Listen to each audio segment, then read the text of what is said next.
Assalamu alaikum wa rahmatullahi ta'ala wa barakatuh. You are watching Islamic Action TV, brought to you by Gorilla Minded Productions. This week's news roundup, and I got my co-host riding shotgun right beside me. Not literally, but riding shotgun a piece, brother, of knowledge. It's a metaphor. Riding right beside me, brother. Muhammad Solomon in the house. Assalamu alaikum wa rahmatullahi wa barakatuh. Peace and love, family. Peace to all everybody out there. Thank you for being here, and it's a pleasure to be here too. It's always a pleasure chopping it up with my bro. To Allah. So we're going to be doing a quick news roundup. 3 main events in the week has been the passing of the ex-presidential candidate Mccain, Notting Hill Carnival, and the so-called anti-Semitism about the charge after Corbyn. So let's start with McCain. Quick time. What's the deal? What's the summary of? In a nutshell, McCain is a traitor. Simple as that. He got shot down. His father was an admiral. He's 2 generations of admirals. He was in the Vietnam War. He was a fighter pilot. He bombed and killed men, women, and children. He was a baby killer. He did about 67 sorties, killing men, women, and children. His last mission was to try and blow up a powerhouse in a civilian center. He got shot down into a lake, broke his arms and his legs because he pressed the wrong ejector, got caught in the ejector seat, was captured in a lake, saved. He could have drowned, saved, and he was he basically was captured in captivity for 5 years. During that time, he was called as the songbird of Hanoi. He basically gave up all the information about sensitive information about times, raids, everything. He was a bitch. He saw that completely. He rolled over. Yeah, with other people that was in there. He actually did those kind of like. Like Lord Haw things like we America, you're going to lose this war. And he said he was talking propaganda things. Now there was Bear Man. Now why is he a hero? Trump said he's not a hero. Trump's right. Trump said my heroes don't get captured. So basically at the moment, CNN, MSNBC, all these fawning, boot-licking, ass-licking stations. Oh, McCain to McCain. He's such a great man. And how can Trump not like him, not say he's a hero? Because Trump's right. Trump's a bitch, but he's right. Right? This guy's a murderer. He's a liar. And he lied and said that he was tortured. That's the reason why he did propaganda videos. That's the reason why he gave up the names of other people who got captured. Said, bro. You know what I mean? And all the people with him, other people who captured with him, said he's a lying dog, he's a traitor, and he should never be a senator. And this is the man that you see, he's in pictures with Baghdadi. This man went to Syria. This man is a war. Imagine, he went for a war, killed people, an illegal war in Vietnam, and then when he came back, because then Vietnamese treated him like a king, because they've even got the Vietnamese people over there who looked after him, and said he lied about them. But when he came back, he supported every war, the Iraq war. He supported remember he made the joke about bomb Iran, bomb Iran. This man wanted to drop a bomb on Iran. He was against the Iran deal. He supported the Syrian war. He supported the funding of Al Qaeda. He supported the funding of ISIS. This man has got blood on his hands of innocent Muslims. So he's a dog. He should be burned in Jahannam and good.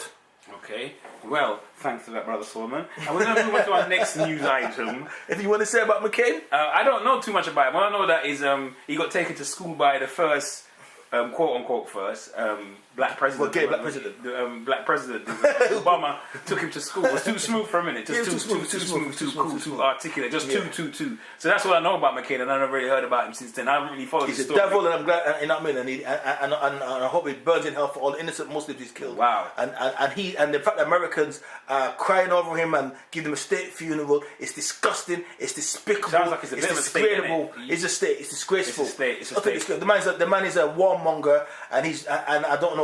But America's such a hypocritical nation. This is what the situation is. But let's move on to Mr. Corbyn, because there's a quote I remember from I can't remember if it was Ricky Lake, Jerry Springer, or what show, Geraldo, but it was a show. A quote what comes to mind. I read your Talmud, you boy. That always sticks in my mind. I read your Talmud. But they're calling Corbyn anti-Semite, and the Jewish lobby appears to be going after him hard, bro. Hard up in there, going hard in the paint, you know. No Vaseline style. I know. Decapitate this guy. They're trying to decapitate his political career. I know. You know what I mean? So, and when things like that happen, I always want to read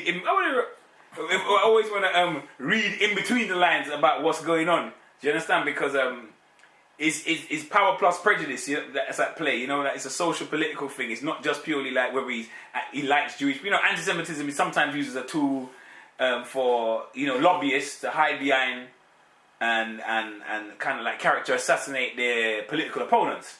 So I want to know your reflections on why you think they're going after him so hard.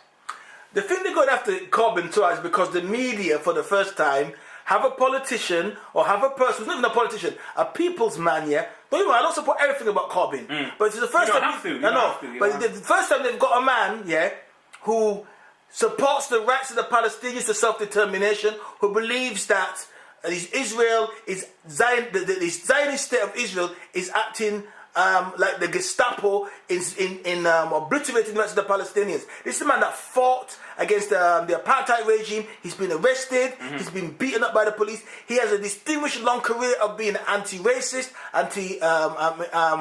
against sexism, supporting all rights for all human beings, minority groups. So he's known for this. Right, this man's against Blair and the Blairite regime. So the bottom line is the Daily Express, the Telegraph, these right-wing Jewish-owned newspapers, and the group so-called Friends of Labour, they're nothing but agent provocateurs acting to try and destroy the legitimate democratic right of the opposition party to take away the leader who's been democratically chosen. So they're interfering in the domestic policy of another country. Right? And they're using the same old anti-Semitic card that they keep on using, yeah? So basically, he's not pro-Zionist. No, he's not. He don't really make the... No, so they're terrified of him. Imagine they said he's an existential threat to all Jews. That for the first time, Jews in England feel terrified. Well, let's just check the reality of this, yeah? About a couple of months ago, the Labour Party... Blairite, people who hate him, called for all the Jews to march outside House of Commons and declare their disgust for Corbyn, how they want him out. When they had the so-called People's March, it's the so-called anti-Corbyn march, only less than 500 people turned out, and a third of those people were Zionist Christians. They weren't even Jews. So it was less than, how many? There's about 2 million Jews, for example, in this country. Less than 0.5%. No, but it turned out. So this fear of Corbyn and it's all in the minds of the Telegraph, in the media, and all the rest of those people. Corbyn is not. It's ludicrous. It's ridiculous, and it's stupid. But these Zionist Jews are going to keep on banging on about it, and good riddance to those Jews who they kick out of the party. And this week, this law, I forgot his name. This guy came out saying, there's systemic racism in the Labour Party. This is all lies again. These people should be kicked out of the Labour Party, and because it's disgraceful to attack your leader the way they're doing. It's disgraceful. Kick it out. Kick it out. So she's not anti-Semitic, and this is nothing but a Zionist lie to try and overthrow democratically elected opposition. Cool.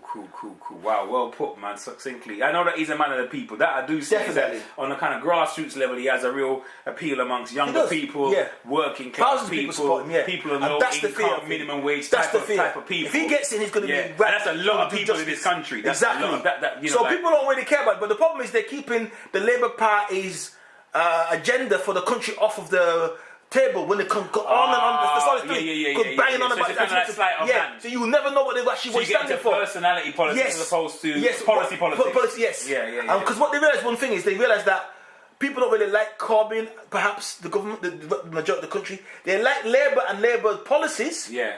But the issue is he's strong enough on certain things. So that's what they're hammering him on. Because the policies they can't fault him on. Because even though they're so-called socialists, who wants all this, what do you call it again, what they've got them austerity? Everyone's against it. And gentrification, mass gentrification. So basically his policies are brilliant, but they're attacking the person. Because they're hoping that, well, don't put him in because of him. The same way they attacked Michael Foot when Maggie Thatcher was strong. It's the type of thing. Cool. Alright, nice. Making best use of time, reviewing the news. Last few days, Notting Hill Carnival took place. As it does annually, a Caribbean festival. Originally, there's some that would say it's become a Mongolized event of, I don't know, gay, crippled, leftist, loony, liberal. Just it's gone far from its roots. I mean, things can't stay the same when they evolve. Things change with times, and sometimes things change for the better. Sometimes things change for the worse. There's always violence there. Muggins. But you know what? It's interesting as well that sometimes we are programmed, we've been so coded that if you say, for example, there was violence at the carnival, people say, why are you picking on black people for? Or if there was muggins. But we don't know who did the violence, Exactly. who did the muggins. We're not really because It's it's the carnival. Why picking on black people? Why are you picking on the black youths then for, blood? So I don't really know. So there's people. I mean, there's this argument I've seen developing recently on social media amongst some conscious community. Like some conscious Muslims were saying that maybe it's time for the carnival to evolve into something, or it should be something where there's like drama workshops, right? That's dealing with social, political issues. People can go and buy books. There's more discussion and more like things to do with sort of like knowledge and changing your social, political condition. And I think like that's a nice idea, but it might be a little bit kind of pie in the sky because, I mean, as you can see on the screen, that's what Carnival is about, rocking out. That at the end of the day, people work all year, and sometimes people don't even work all year. Some people don't even ever work. But if people just like to let their hair down, so to speak, and rock out. And whether you like it or not, I'm not going to be sexist, I'm going to be a realist. That women, not all women, but women like to be seen, noticed, admired, adored for their sexuality. And it's a celebration of female sexuality. Yeah, I mean, whether you like it or not, whether it should be in private or not, but they want to be. Somebody must notice them in the mind. But we're real here on Islamic Action TV station. We're real. We're not on no PC business. We tell you the truth whether you like it or not. If you don't like it, turn off in it. But the reality is, you turn into our and watch our videos, you're going to hear the truth.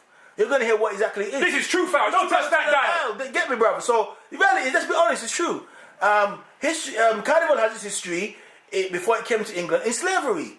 That basically, at the end of the year, when all the harvest was in, the coons on the plantation, the Negroes on the plantation, the slaves on the plantation, were allowed a day to have sex, wanton sexual debauchery, and whatever they wanted to go on with. So the idea was that you've now had a full crop of sugarcane, whatever. You can relax now, but you guys need to produce more niggers for next year's, not just the harvest, but also for next year's baby harvest. Yeah. So you can drink as much as you want, smoke whatever you want, and have sex with whatever plant. Because before they would select they would stud them. Yeah. But this day, the free for all. The free for all. And the slave master will be in there too, producing more mixed race bastards as well within there to destroy our genetic pool. Right? So this is a celebration, really, a slave celebration of sexual debauchery. But Solomon, you can't say that, Solomon. What about the steel pan? What the history, brother? What about the science and knowledge behind steel pan? I look at our foods. Everything in the steel pan is just a drum, a metal drum that they found to make music with. Yeah. Although that is some genius. It's some genius. Right? Mash up oil tin. Yeah. The same way, right? You know what I mean? So, and they would have different colours on. So look at the video yourself. Look at the wanton looting of the woman. Wanton looting. Yeah, exactly. But this is the truth. But you can actually see. So, if you think of Sodom and Gomorrah, think of modern day Carnival. If you think of ancient Rome, sex in the street, sex in the gutter, people got arrested for indecency behavior. I don't know what the hell they were doing because imagine that. It's pretty indecent there. But exactly. But so imagine this is what this is about. But then the reason historically when it came to England was in Notting Hill in the 50s, 60s, the Teddy Boys, which is a group of white racists who listened to black music and tried to look like black people, believe it or not, would go around finding black, recently arrived black Jamaicans or Caribbeans or Africans, and they would stab them and kill them. The man was murdered in that area. Yeah, he was murdered. So the blacks started to fight back as that killing the whites. And then as soon as the blacks started fight back killing the whites, the white man stepped in and goes, oh, we need to be all unified, have a day when we can all get together and not kill each other and show the best of our community. So the Caribbean people at the time said, okay, we have the carnival as a way of showing, of unifying, first of all, a community cohesion thing, as a way of unifying the Caribbean people from different islands, Small Island, Big Island, Small Island, and as a way of integrating with the white people, we put a carnival on and show them the best of our culture, and we have a dance, something we could dance and we could have a good time.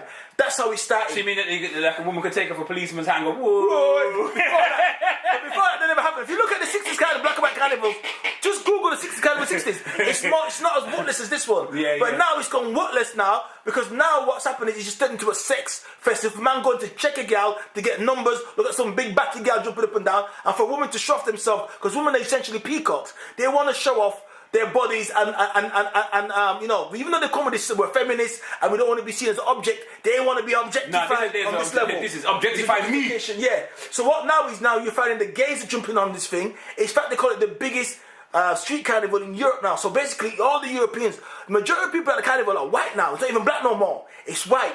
And the irony is, the white people themselves, these alt-right, racist white people, they want to close it down. But it's not a black thing. Brixton isn't a black thing, a black place. But people still think associate black people. Yeah. So this is nothing but a disgraceful act that's not helping out, edifying our people. And I would agree with what you said earlier on. We should now take it over. And we should start doing something positive with it. The only time we get together is for jumping up and down going like foolishness. Why don't we get together with all the black deaths in the streets of London? This year alone has been the highest number of black youth getting stabbed, shot and murdered. And ain't nobody comes up to this level to say we're against it. We want to come and party and boogie. But it's funny though, because he said those serious issues happen, but and they probably will unfortunately continue to happen because there's pockets of dedicated people trying to make change. But you know what? There's nothing that seems to be able to trump this. Bacchanalini, please. Woo, Bacchanalini, woo. Bacchanalini, yeah, I'm trying to say, I don't really think there's nothing that can really trump this because, I don't know, I said, people want to let their hair down, people want to get together, people want to meet, women want to be admired, men want to do the admiring. But women are me, ego to society nowadays. Is it? It's all about me, is what I want, don't care what other people want. You know, there's a movement this week that came out of feminists saying that we want an international show our breasts day. They said that it's illegal and they're going to fight in the human rights of the UN. They said if men are allowed to show their breast in public, why can't women show their breast in public? If men have breasts, that's a problem. Yeah, it's discriminating against men. They need to get themselves a personal trainer or go down to Argos and buy a little cheap they're pushing for this day and they did it last week. There was, in parts of London, women walking with no tops on. They said arrest us. Well, that's suffragettes. We want to show our breasts. So next thing you know, like in ancient Rome, talk about the folkloric things, brother, for the decline of a society, brother. The folkloric things I know is one of them is that there's an obsession with food, isn't there? That chefs become famous. The second thing is that the people become obsessed with the cult of celebrity. So we see that happening, and then there's this is the ancient Rome, man. But it happens in different societies as well. I think it's to do with the way that children, or like generations become fractured. The discourse between the generations. Ends and they become like a gulf between them in terms of understanding. I can't, off the top of my head, I can't remember. The fourth one was the sexual. Oh, sexual depravity is rampant. Yeah. Because what it's showing you though, right?